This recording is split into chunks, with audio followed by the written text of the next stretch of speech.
মধ্যবিত্ত সংসারে মাত্র ৮,০০০ টাকা মাসিক বাজার করে পুরো মাসটা আপনি কিভাবে কাভার করবেন এবং মাস শেষেও আপনার বাজারের কিছু অংশ বাকি থেকে যাবে, সেই টিপসটা নিয়ে আজকে আমি আলোচনা করব আমার আজকের ভিডিওতে। আশা করছি ভিডিওর সাথে থাকবেন। আসসালামু আলাইকুম এভরিওয়ান, কেমন আছেন, কি অবস্থা?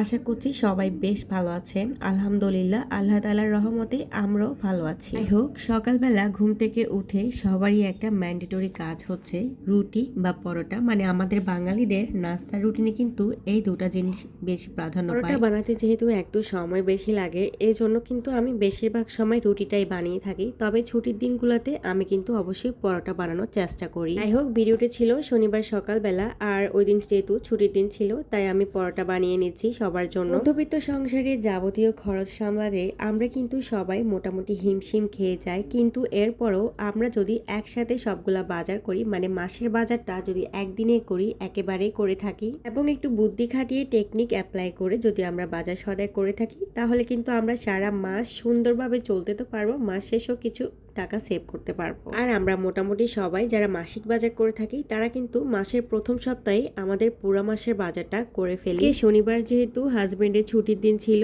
আর সাথে মাসের প্রথম সপ্তাহ ছিল, তাই আমরাও আমাদের মাসিক বাজারটা করে ফেলেছিলাম। আমার এই মাসের বাজারে প্রায় 4 রকমের মাছ আনা হয়েছিল, সাথে ছিল গরুর মাংস এবং ছিল মুরগির মাংস। প্রত্যেক মাসে কিন্তু মাছের পরিমাণ আরো বেশি থাকে, তবে এবার নাকি মাছ ভালো পায় নাই, এজন্য 4 রকমের মাছই আনছে। এবং আমি বলে রাখি, আমার মাছ মাংসের বাজারে আমি খরচ করছি 5,000 টাকা এবং আমি আমার শুকনো যে বাজারগুলো রয়েছে সেগুলোতে খরচ করেছি 3,000 টাকা। মাসে আমি ঠিক 8,000 টাকারই বাজার করি, তবে দেখা যায় যে খুচরা বাজারে অনেক সময় 3,000 টাকা থেকে বেশি যায় এবং মাছ মাংসের বাজারে 5,000 টাকা থেকে কম যায়, তবে 8,000 টাকাটা কিন্তু আমি ফিক্সড করেই রাখি। প্রত্যেক মাসে আমার কিন্তু আগের মাসের কিছু না কিছু খাবার বাকি থেকে যায়। যেমন ধরুন, এই মাসে আমার কিন্তু আটা ময়দা কিনতে হয়নি এবং লবণও কিনতে হয়নি। এই জিনিসগুলো আমার গত মাসেরই ছিল এবং এই জিনিসগুলোর টাকা কিন্তু এই মাসে আমার সেভ হয়েছে। বাজার আনা হয়েছিল সন্ধ্যা বেলায়, তো বাজারগুলো একটু ব্যাগ থেকে নামিয়ে আমি সন্ধ্যাবেলায় নাস্তা রেডি করতেছিলাম। এখানে আমি বনরুটি একটু গরম করে নিচ্ছিলাম, আর একটা বনরুটি পড়ে গিয়েছে। আচ্ছা, বনরুটিগুলো এভাবে গরম করে খেতে কে কে পছন্দ করেন আমার মতো?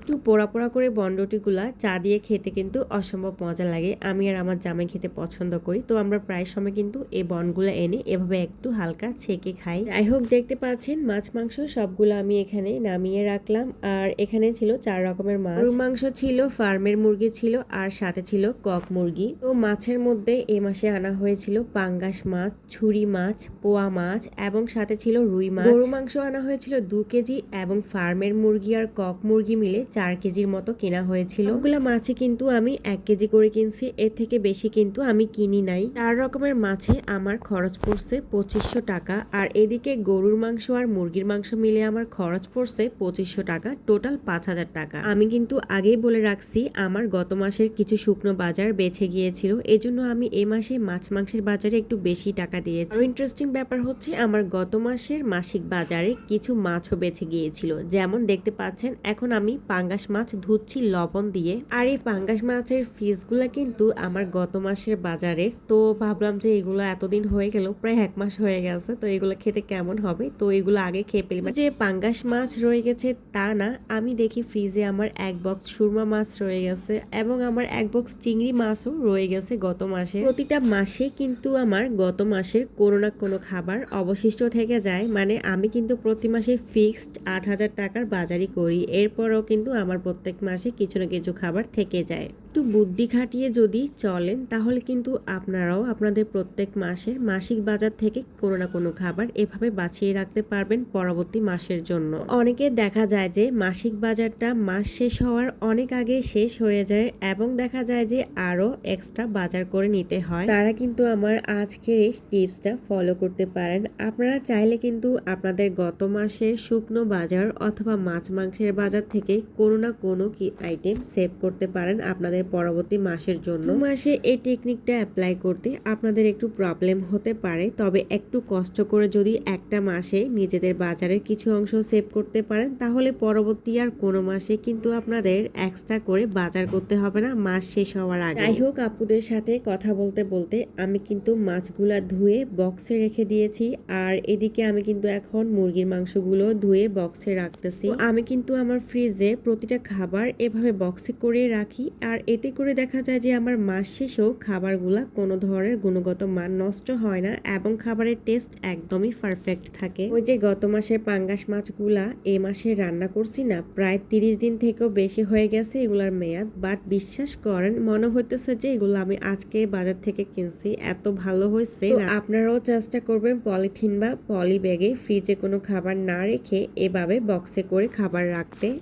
জানি না কারা কারা আমার ভিডিওটি আজকে এ পর্যন্ত দেখছেন। যদি সত্যি কেউ এ পর্যন্ত ভিডিওর সাথে থেকে থাকেন তাহলে তার জন্য মন থেকে অসংখ্য দোয়া থাকবে। আর ভিডিওটি দেখতে দেখতে যদি ভিডিওর কোনো অংশ ভালো লেগে যায় তাহলে আমার চ্যানেলটি সাবস্ক্রাইব করে আমার চ্যানেলের পাশেই থেকে যেতে পারেন। একটা কথা না বললেও না, এ পর্যন্ত ভিডিও দেখতেছেন বাট আপনি লাইক দেন নাই, তাহলে প্লিজ কষ্ট করে একটু লাইক দিয়ে দিয়েন, কারণ আপনাদের একটা লাইক না আমাকে অনেক বেশি ইন্সপায়ার করে ভিডিও মেক করার জন্য। আপনাদের একটু ভালোবাসা, একটু সাপোর্ট পেলেই আমিও আপনাদের মতো আমার ইউটিউব চ্যানেলটাকে আগাতে পারবো সামনের দিকে। এখন আমি গরুর মাংসগুলাকে এভাবে 2 বক্স করে রেখে দিচ্ছি, আর গরুর মাংসগুলো আমি ধুয়ে রাখবো না, এভাবে আধোয়ায় কিন্তু রেখে দিব বক্সে করে। বছরের শুরুতেই আমরা কিন্তু সবাই ছোটখাটো অনেক ধরনের ভুল করে থাকি, এতে করে আমাদের কিন্তু অনেক টাকাও লস হয়ে যায়। তবে আপনি যদি একটু বুদ্ধি আর টেকনিক খাটিয়ে আপনার সংসারের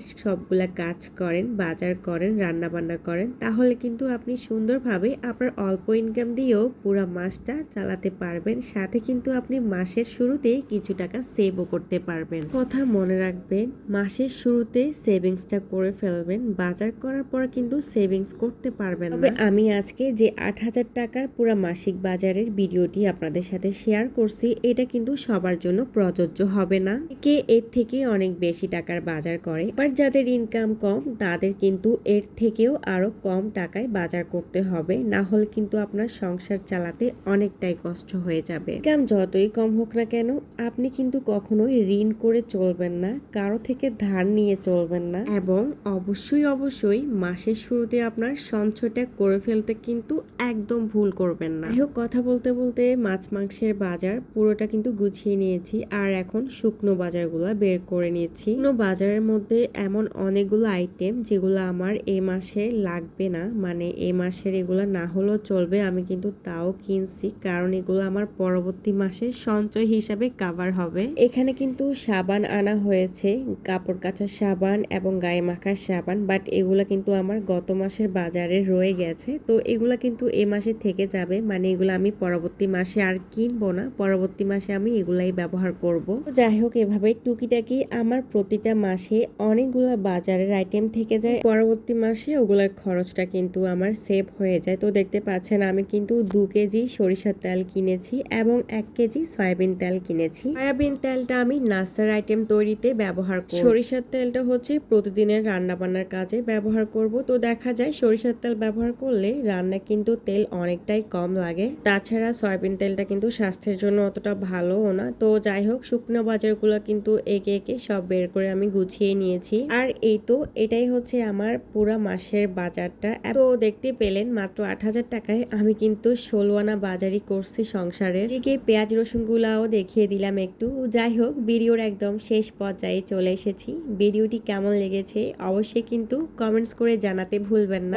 অনেক ভালো থাকবেন, সুস্থ থাকবেন, আমাদের জন্য দোয়া করবেন, আর আমার চ্যানেলের পাশে থাকবেন। আল্লাহ হাফেজ।